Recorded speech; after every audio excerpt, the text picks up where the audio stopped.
Risna berusia 43 tahun, janda sejak 5 tahun lalu. Suaminya meninggal karena serangan jantung mendadak di usia 52. Sejak itu ia tinggal sendirian di rumah besar bergaya lama di pinggiran kota kecil. Rumah itu terlalu luas untuk satu orang, tapi terlalu penuh kenangan untuk dijual. Asep, menantu sulungnya 29 tahun, sudah 3 tahun menikah dengan putri sulung Risna, yaitu Sari. Mereka tinggal serumah karena Sari bekerja sebagai perawat di rumah sakit kabupaten yang jadwalnya sering malam. Asep sendiri wira swasta kecil-kecilan, jualan spare part motor lewat online, gudangnya di belakang rumah mertua. Hubungan mereka selama ini biasa saja, sopan, jaga jarak, saling memanggil Bu dan Mas Asep, tidak lebih. Malam itu hujan deras sejak maghrib, listrik padam jam 10. Risna tidur lebih awal karena capek membersihkan gudang Asep yang banjir tadi sore. Asep sendiri baru pulang jam 11, basah kuyup, langsung mandi air dingin karena genset mati. Risna terbangun sebentar karena suara pintu kamar utama dibuka pelan. Ia kira Asep hanya mau ambil air minum di dapur. Tapi langkah itu berhenti di ambang pintu kamarnya. Lama, terlalu lama. Jantungnya langsung berdegup kencang. Ia pura-pura tidur pulas. Punggung menghadap pintu, selimut ditarik sampai bahu, nafas dibuat teratur. Langkah kaki mendekat, pelan sekali. Kayu parket berderit tipis. Kasur sebelah kanan mendarat pelan, berat badan turun perlahan agar tidak bergoyang terlalu keras. Lalu lengan kuat melingkar dari belakang. Dada bidang menempel di punggungnya. Nafas hangat menyapu leher. Bau sabun mandi murah bercampur keringat segar. Risna menahan nafas. Tubuhnya menegang sesaat, lalu ia memaksa rileks. Pura-pura masih tidur. Asep tidak bicara apa-apa, hanya memeluk erat. Dagunya bersandar di bahu Risna. Tangan kanannya melingkar di pinggang, telapak tangan terbuka menempel rata di perut bawah. Detik demi detik berlalu, hujan di luar semakin deras. Petir sesekali menyambar, menerangi kamar sebentar, lalu gelap lagi. Risna merasakan detak jantung Asep di punggungnya. Cepat, tidak tenang. Akhirnya Asep berbisik, hampir tak terdengar. Bu, maaf. Suara itu gemetar, penuh rasa bersalah yang sudah lama terpendam.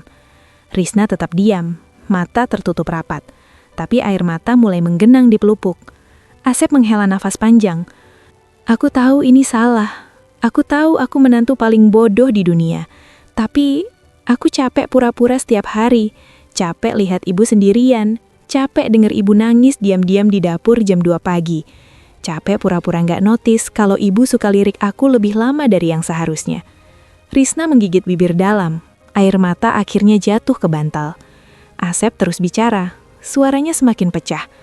2 tahun terakhir ini, setiap sehari dinas malam, aku cuma bisa tidur di sofa ruang tamu. Takut kalau tidur di kamar, nanti kebiasaan buruk muncul. Tapi malam ini, entah kenapa aku nggak kuat lagi. Aku cuma ingin peluk ibu, cuma itu, nggak lebih.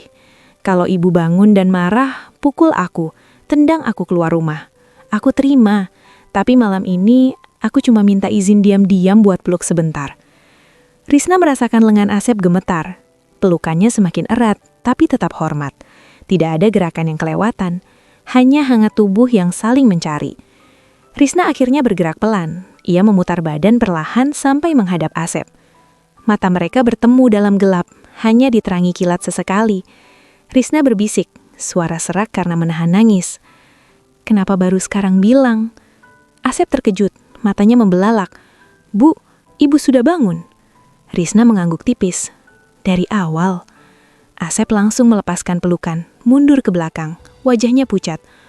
Maaf bu, aku pergi sekarang. Risna cepat menangkap pergelangan tangannya. Tunggu. Asep membeku. Risna menarik nafas dalam-dalam. Aku juga capek pura-pura. Kata-kata itu keluar pelan, tapi jelas. Aku janda 5 tahun. Aku kira aku sudah terbiasa sendiri. Ternyata tidak. Setiap malam Sari dinas, aku dengar langkahmu di ruang tamu. Aku tahu kamu tidur di sofa supaya nggak deket-deket denganku. Aku tahu kamu menghindari aku di dapur. Aku tahu kamu sengaja pulang telat kalau aku lagi masak. Dan aku benci diriku sendiri karena diam-diam senang setiap kamu ada di rumah. Asep menatapnya tak percaya. Bu, Risna menyentuh pipi Asep, jari-jarinya dingin. Aku takut kalau bicara semuanya hancur. Takut Sari tahu, takut kamu jijik, takut Tuhan marah. Tapi malam ini aku juga gak kuat lagi pura-pura tidur. Mereka diam lama, hanya suara hujan dan detak jantung masing-masing. Akhirnya Asep berbisik, "Bu, apa artinya ini?" Risna menatap mata Asep dalam-dalam. "Artinya kita berdua sama-sama bodoh, sama-sama takut, sama-sama kesepian." Asep penyalan ludah. "Kalau Sari tahu, Sari nggak akan tahu malam ini," potong Risna cepat sekali. "Tapi kita harus bicara jujur. Besok, lusa, kita cari jalan. Kita nggak boleh terus begini." Asep mengangguk pelan. Risna menarik Asep kembali ke pelukannya. Kali ini dia yang memeluk lebih erat. "Malam ini tidur di sini saja, peluk aku. Jangan lebih. Kita cuma pelukan sampai pagi." Asep mengangguk di bahu Risna. "Iya, Bu." Mereka berbaring kembali, pelukan saling balas. Tidak ada ciuman, tidak ada sentuhan yang melanggar. Hanya hangat tubuh yang saling mencari. Pagi harinya hujan sudah reda. Sari pulang jam 6 pagi, wajah lelah tapi ceria. "Bu, kok Mas Asep tidur di sofa lagi?" tanyanya sambil minum kopi. Risna tersenyum tipis sambil menggoreng telur. "Semalam listrik mati lama, dia bilang takut ganggu kamu pas pulang." Sari tertawa kecil. "Mas Asep emang aneh, padahal kamar tamu banyak." Risna hanya mengangguk. Matanya sesekali melirik Asep yang sedang cuci piring di belakang Sari. Pandangan mereka bertemu sebentar. Ada senyum kecil yang hanya mereka pahami. 2 bulan kemudian, Sari mendapat tawaran pindah tugas ke rumah sakit provinsi. Gaji lebih besar, fasilitas apartemen disediakan. Ia senang sekali. "Bu, Mas, aku mau ambil, tapi aku nggak mau meninggalkan kalian berdua sendirian di rumah besar ini." Risna memegang tangan putrinya. "Pergi saja, Nak. Ibu dan Mas Asep bisa jaga rumah." Asep menimpali pelan. "Iya, kami baik-baik saja." Sari memeluk mereka bergantian. Setelah Sari pindah, rumah jadi lebih sepi, tapi tidak lagi dingin. Malam-malam berikutnya Asep tidur di kamar utama. Bukan karena nafsu, bukan karena dosa yang dibiarkan, tapi karena mereka berdua akhirnya berani bahas. Mereka bicara panjang lebar dengan seorang psikolog keluarga di kota. Mereka bicara dengan seorang ustadz yang bijaksana. Mereka bicara dengan hati masing-masing. Akhirnya mereka memutuskan untuk menikah secara siri. Tidak mewah, hanya saksi 2 orang tetangga dekat yang bisa dipercaya. Tidak ada pesta, hanya doa bersama di ruang tamu. Risna memakai kebaya sederhana warna krem. Asep memakai kemeja putih rapi. Setelah akad, mereka berdua duduk berdua di teras belakang menghadap kebun kecil. Risna bersandar di bahu Asep. "Dasar menantu tak punya otak," katanya pelan sambil tersenyum. Asep tertawa kecil. "Dasar mertua juga sama bodohnya." Mereka tertawa bersama. Tawa yang ringan, tawa yang bebas dari beban. Malam itu mereka tidur berpelukan lagi. Kali ini tanpa rasa bersalah, tanpa pura-pura tidur. Hanya 2 orang dewasa yang akhirnya berani mengakui bahwa kesepian lebih menyakitkan daripada omongan orang. Dan di suatu pagi cerah, Sari menelpon video call. "Bu, Mas, Asep, kok kalian kelihatan lebih cerah sekarang?" Risna tersenyum lebar. "Mungkin karena rumah sudah tidak terlalu sepi lagi, Nak." Sari tertawa. "Bagus deh, aku rindu kalian." "Kami juga rindu kamu," jawab Asep tulus. Setelah telepon ditutup, Risna memandang Asep. "Kita nggak salah kan?" Asep mencium keningnya pelan.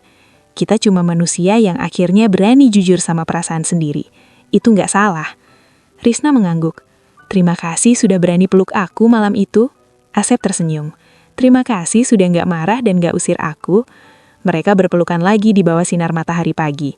Rumah besar itu akhirnya benar-benar terasa seperti rumah. Bukan lagi tempat menyimpan kenangan duka, tapi tempat membangun kehangatan baru. Dan di antara hujan deras malam itu, ternyata bukan hanya badai yang datang, tapi juga awal dari cerita yang selama ini mereka takut akui.